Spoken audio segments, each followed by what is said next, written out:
الحمد للہ رب العالمین والعاقبۃ للمتقین وأصلی وأسلم علی المبعوث رحمۃ للعالمین اللہم لا علم الا ما علمتنا وزدنا علما یا کریم۔ حاضرین گرامی، دوستو، بزرگوں اور ساتھیوں، جیسا کہ آپ کو معلوم ہے کہ بعد نماز فجر کی یہ درس عظمت صحابہ اور تاریخ خلفائے راشدین کے تعلق سے ہے۔ کل تک کے گفتگو میں آپ کے سامنے یہ بات آئی تھی کہ خلفائے راشدین میں سب سے پہلے نمبر پہ حضرت ابو بکر صدیق رضی اللہ تعالی عنہ کا نام نامی اسم گرامی آتا ہے۔ تو چند باتیں کل حضرت ابو بکر صدیق رضی اللہ تعالی عنہ کے تعلق سے ہوئی تھی کہ لوگوں نے جو صفتیں حضرت ابو بکر صدیق رضی اللہ تعالیٰ عنہ کی بیان کی تھی، وہی صفت جناب محمد رسول اللہ صلی اللہ علیہ وسلم کی جو صفت بیان کی تھی، وہی صفتیں بیسیکلی طور پہ حضرت ابو بکر صدیق رضی اللہ تعالیٰ عنہ کے پاس بھی پائی جاتی تھی۔ جناب محمد رسول اللہ صلی اللہ علیہ وسلم نے حضرت ابو بکر صدیق رضی اللہ تعالیٰ عنہ کو اپنے سب سے امپورٹنٹ سفر، جو آپ مکہ چھوڑ کر کے مدینہ منورہ جا رہے تھے، اس سفر میں اپنا ساتھی بنایا، اور جب آپ غار میں پہنچے، غار میں جب آپ پناہ لیے ہوئے تھے، تو اللہ رب العالمین نے اس وقت کے نقشے کو کھینچا ہے۔ قرآن مجید کی آیت دیکھیے کہ الا تنصروہ فقد نصرہ اللہ، اگر تم میرے بندے کی مدد نہیں کرو گے تو اللہ رب العالمین نے ان کی مدد کی۔ کہ اذ اخرجہ الذین کفروا ثانی اثنین، جب کافروں نے نکالا ان دونوں کو، مراد حضرت ابو بکر صدیق ہیں اور جناب محمد رسول اللہ صلی اللہ علیہ وسلم ہیں۔ اذ ہما فی الغار، جب وہ غار میں تھے، اذ یقول لصاحبہ لا تحزن، جب انہوں نے اپنے دوست سے کہا لا تحزن، کوئی غم مت کرو، ان اللہ معنا، اللہ رب العالمین ہمارے ساتھ ہے۔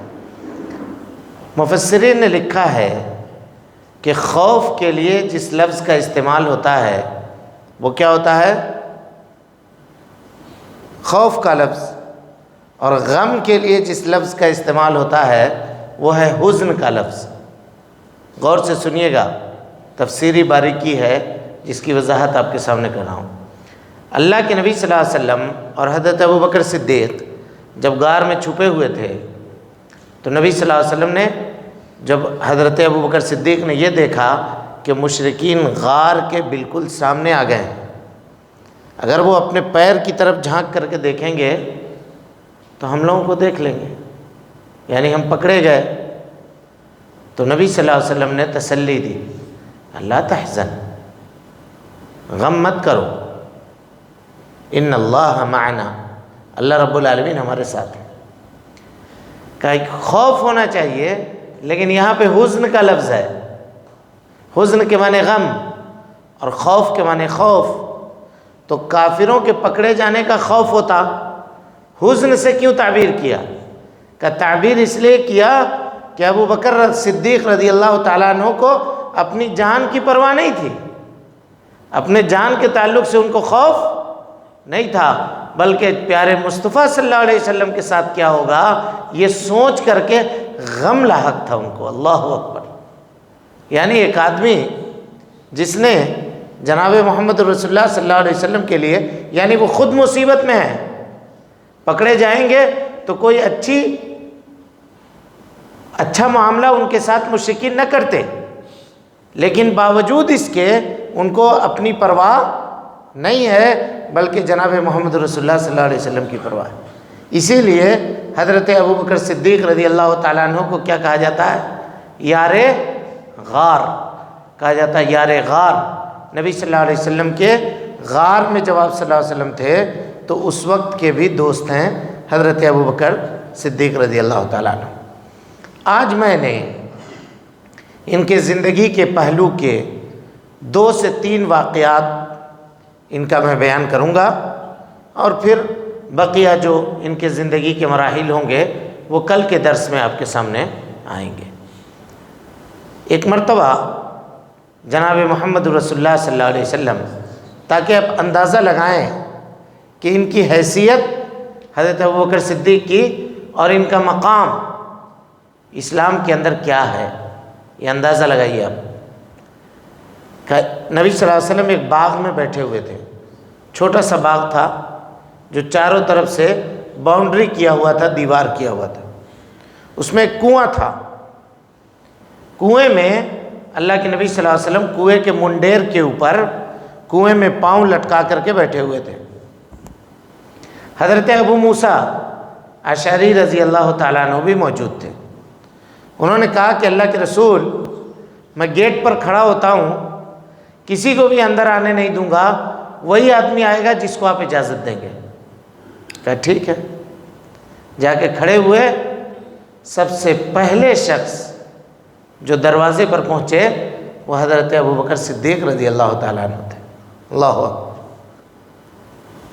حضرت ابو موسیٰ اشعری نے کہا الی مکانک، ٹھہریے، آج میں نبی صلی اللہ علیہ وسلم کا دربان ہوں، چوکیدار ہوں آپ صلی اللہ علیہ وسلم کا، اجازت اگر نہیں دیں گے تو ہم آپ کو دروازہ کھولیں گے نہیں، آپ کو جانے کی اجازت نہیں ملے گی۔ گئے ابو موسیٰ اشعری، کہا یا رسول اللہ ان ابا بکر الصدیق وقف علی باب الحائط، ابو بکر صدیق رضی اللہ تعالیٰ عنہ دروازے پر کھڑے ہیں باغ کے، اجازت ہے ان کو؟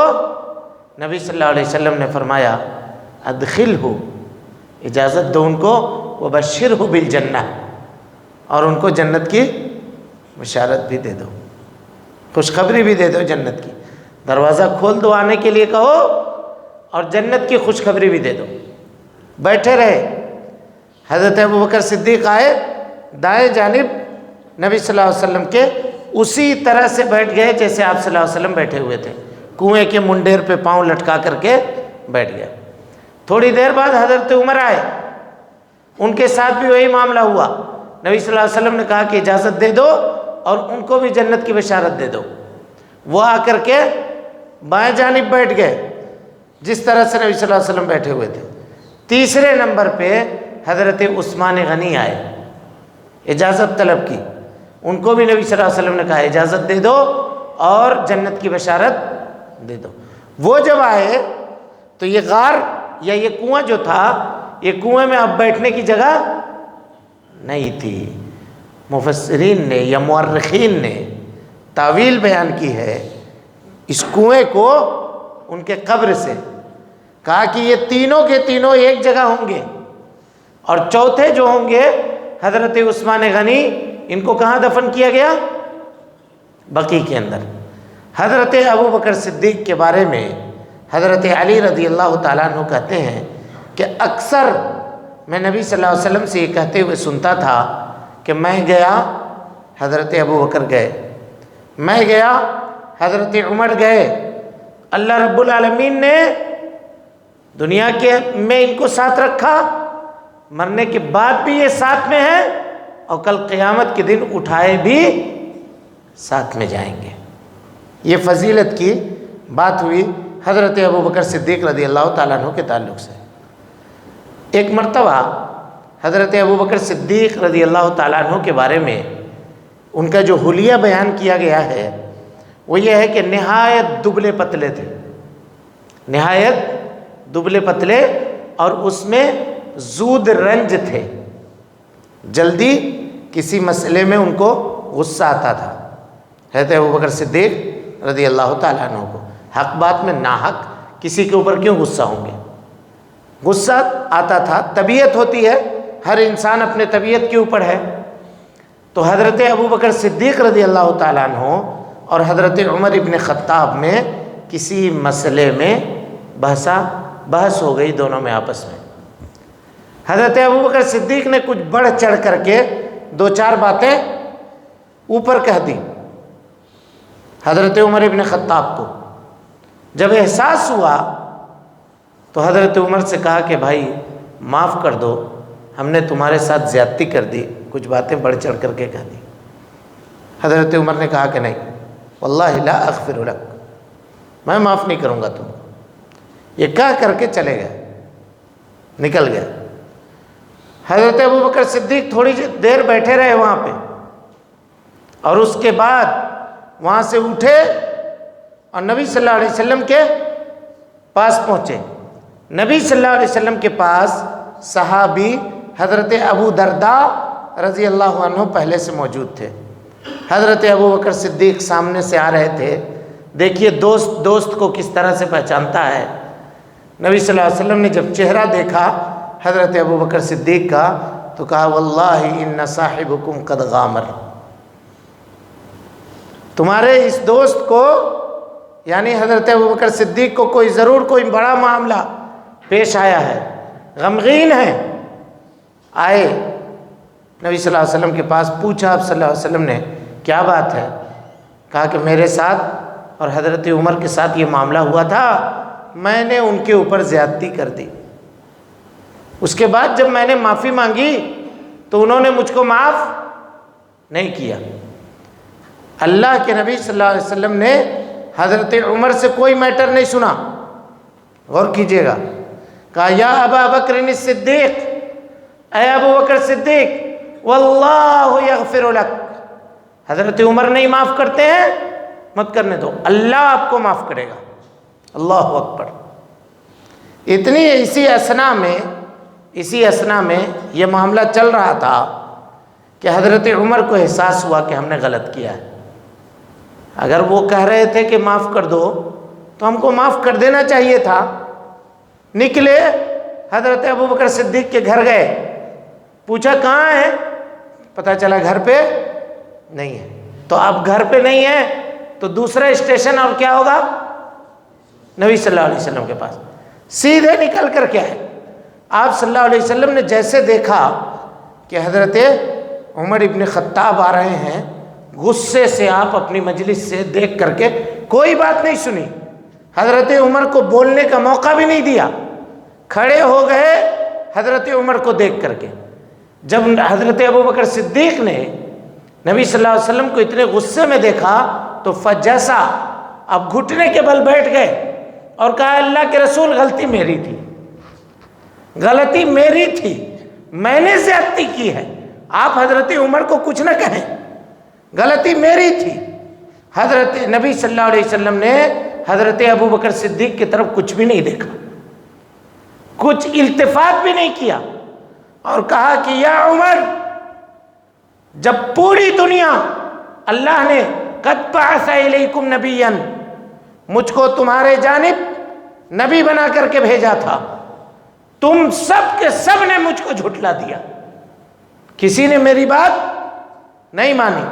ایک آدمی تھا جو اس وقت بھی میرے ساتھ تھا، میری تصدیق کرتا تھا، فہل تارکو لی صاحبی، میرے دوست کو تم لوگ تکلیف دیتے ہو، میرے دوست کو ناراض کرتے ہو، ایسا آئندہ کبھی بھی مت کرو۔ حضرت ابو درداء کہتے ہیں کہ اس کے بعد، اس واقعے کے پیش آ جانے کے بعد کبھی کسی کو ہمت نہ ہوئی کہ ابو بکر صدیق رضی اللہ تعالیٰ عنہ کو کوئی تکلیف دے سکے یا کوئی بات کہہ سکے۔ لمکانت رسول اللہ صلی اللہ علیہ وسلم، نبی صلی اللہ علیہ وسلم نے اپنے محبت کا جو اظہار کیا، اس طرح سے یہ معاملہ پیش ہوا۔ اچھا، یہ معاملے میں حضرت ابوبکر صدیق رضی اللہ تعالیٰ عنہ نہایت سدید تھے۔ سدید کا مطلب بہت سٹیک فیصلہ دیتے تھے۔ اور دیکھیے، آدمی جب دل سے دل ملتا ہے تو معاملات کیسے دونوں کے ایک ہوتے ہیں، آپ ذرا غور کیجئے۔ 5 منٹ میں بات کو ختم کرتے ہیں۔ صلح حدیبیہ کا معاملہ ہے، مشرکین کے درمیان اور اللہ کے نبی صلی اللہ علیہ وسلم کے درمیان صلح لکھی جا رہی ہے، بیٹھ کر کے طے کیا جا رہا ہے۔ صلح حدیبیہ مشہور ہے آپ لوگوں میں، کون سا صلح تھا، کیسا تھا؟ اس کی شرطوں میں سے ایک شرط یہ تھا کہ اگر مسلمانوں میں سے کوئی آدمی یا مکہ کے کوئی بھی آدمی مسلمان ہو کر کے مدینہ جاتا ہے تو مدینہ والے اس کو مکہ لوٹا دیں گے، لیکن اگر مکے سے کوئی آدمی جاتا ہے کافر ہو کر کے مدینے سے کوئی آدمی جاتا ہے کافر ہو کر کے مکہ، تو مکہ والے اس کو واپس نہیں لوٹائیں گے، یہ معاہدہ ہوا تھا۔ بہت سارے لوگوں کے دلوں کے اندر یہ معاہدے سے بے چینی تھی، یہ بات ابھی طے ہو رہی تھی۔ سہیل ابن عمرو یہ آئے تھے مکہ والوں کی طرف سے بات کرنے کے لیے، معاہدہ لکھا جا رہا تھا۔ انہی کے بیٹے تھے، سہیل ابن عمرو کے بیٹے تھے ابو جندل، مسلمان ہو گئے تھے۔ سہیل ابن عمرو نے ان کو بیڑیوں میں جکڑ کر کے اپنے گھر کے اندر قید رکھا تھا۔ ان کو پتہ چلا کہ نبی صلی اللہ علیہ وسلم مکے سے تقریباً 11-12 کلومیٹر حدیبیہ کے مقام پہ آئے ہوئے ہیں، تو کسی طرح سے بیڑی گھسیٹتے ہوئے پہنچ گئے وہاں، اور مسلمانوں کا جہاں قافلہ تھا آ کر کے وہاں گر گئے۔ ظاہر دور سے بیڑی کے ساتھ گھسٹتے ہوئے آ رہے تھے، گر گئے وہاں پہ۔ جب سہیل نے دیکھا تو کہا کہ اے محمد صلی اللہ علیہ وسلم، یہ آپ کا پہلا ٹیسٹ ہے اور یہ پہلا شخص ہے، اس کو آپ واپس کیجیے گا۔ نبی صلی اللہ علیہ وسلم نے کہا کہ بھائی ابھی تو دستخط بھی نہیں ہوا ہے، معاہدہ تو ابھی مکمل بھی نہیں ہوا ہے، دونوں نے اس پہ دستخط بھی نہیں کیا، اس کو چھوڑ دو، اس کو چھوڑ دو، اس کو ہم لے جائیں گے اپنے ساتھ۔ اور وہ تھے حضرت ابو جندل، وہ ٹکٹکی باندھ کر کے دیکھ رہے تھے کہ تم لوگ، میں مسلمان ہوں، تم لوگ مجھ کو چھوڑ کے چلے جاؤ گے؟ دیکھو میری پریشانی، میری حالت تو دیکھو۔ بعض صحابہ قریب جا کر کے اپنی تلوار ان کے سامنے کر رہے تھے کہ لو نکالو تلوار ہماری اور اپنا معاملہ تم طے کرو خود سے اٹھ کر کے، لیکن بات بن نہیں سکی۔ نبی صلی اللہ علیہ وسلم نے کہا کہ نہیں، تم کو واپس جانا ہوگا۔ حضرت عمر ابن خطاب تھے، آئے اللہ کے نبی صلی اللہ علیہ وسلم کے پاس اور کہا اللہ کے رسول، کیا اللہ تعالیٰ نے آپ کو حق کے ساتھ بھیجا نہیں ہے؟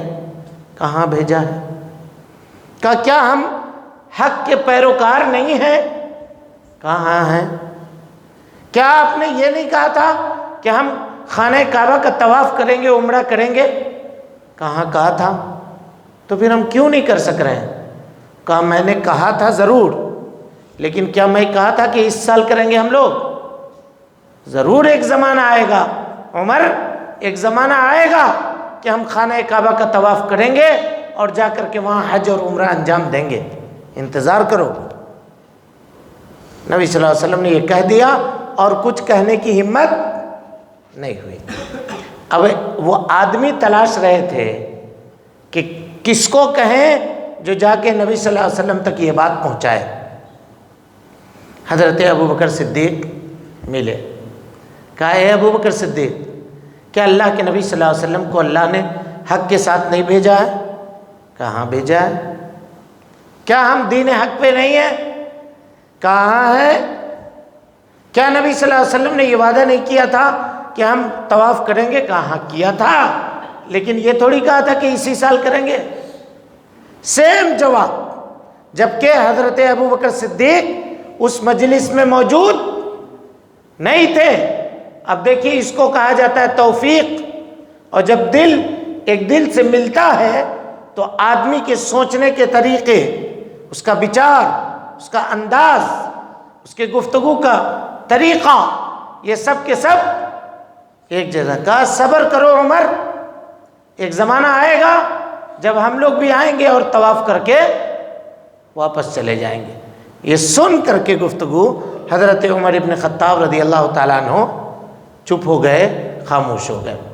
اب اس کے بعد حضرت ابوبکر صدیق رضی اللہ تعالیٰ عنہ کس طرح سے خلیفہ بنائے گئے، ان کے خلافت کے زمانے میں وہ کون کون سے کام تھے، اہم کام جس کو انہوں نے انجام دیا، اس تعلق سے ہم انشاءاللہ آئندہ کے درس میں آپ کے سامنے گفتگو کریں گے۔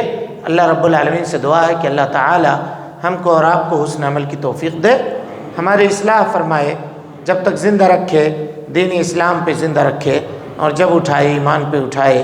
آمین۔ وآخر دعوانا ان الحمد للہ رب العالمین۔